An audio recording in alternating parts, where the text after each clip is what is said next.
know, we mentioned avatars inside of our title here, avatars, esports, and 3. I'm seeing it right on the screen over here. So let's get to that avatars part. You guys had a really cool conversation with a guy named MetaMike. Now, MetaMike's not like a human. He's like a robot in the computer or something. Dude, it was wild. First time I've ever seen this, and it's the first time that he ever made an appearance.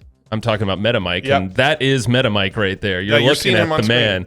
Man? I don't know. You're looking at the thing right there. Yeah. So that just reminds me of The Good Place. Not a human, not a robot. But yeah, so that is MetaMike right there. And one of the things that Buffalo and Kokomo asked MetaMike when they had the chance to sit down with him is, how the hell do you do these avatars? Like, how do you do interviews and actually be your avatar in the interview? And you guys got him to break it down, and I took some footage and kind of tried to show off what he was talking about. And this clip that I think Buffalo's about to roll is the result of MetaMike explaining how to be an avatar. I do a lot of tinkering with different 3D applications, different technologies, and there's not a template where you can go now and you can drag and drop and get this setup happening. Some of you may be familiar, but game engines, you're dealing primarily with Unity and Unreal Engine. What I have here is a 3D scene in Unreal Engine. I am rendering this on my computer in real time. It's got a camera in the scene, which is basically this view now. And if I had a controller working, I could move the camera around. I could change the focal length. I could change any of the post-processing on it. But all of this is actually running in real time on my computer. I then have this avatar file, which is really a set of different files that I've had to do a lot of combining and then exporting to get it into this place. What I have connected to that is a plugin called LiveLink,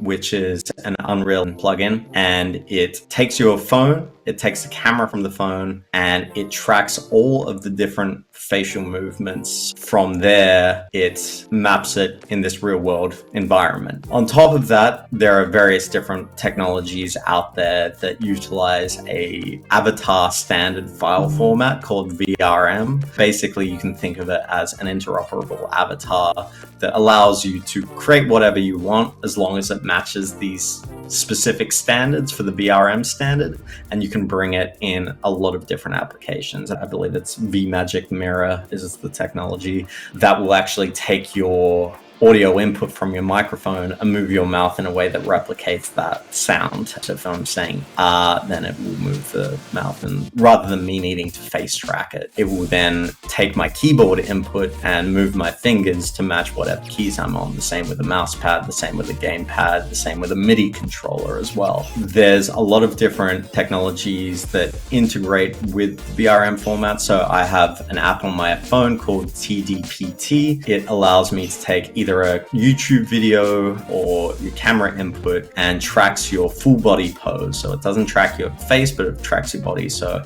I could send that data through a protocol back to either Unreal or back into Blender to render a specific set of poses or animation. So there's a lot of utility tools that allow you to play with this avatar rather than just being it. You can use it as a creator tool. Yeah, so that was MetaMike there explaining how to do the avatars, and that might be one of those clips where you want to come back and watch Hard Fork again and take some notes on the tools. Again, if you're an Alpha Scout, I'm going to put all the links and references mentioned on this episode inside of the Discord just for Alpha Scouts, so that is going to be available for you. So make sure if you're not an Alpha Scout, hardfork.gg/alpha, get on it, and in the Discord you get hooked up with all the links, all the stuff he mentioned, and hopefully that'll be real clear. Oh yeah. Mr. Joe Fear.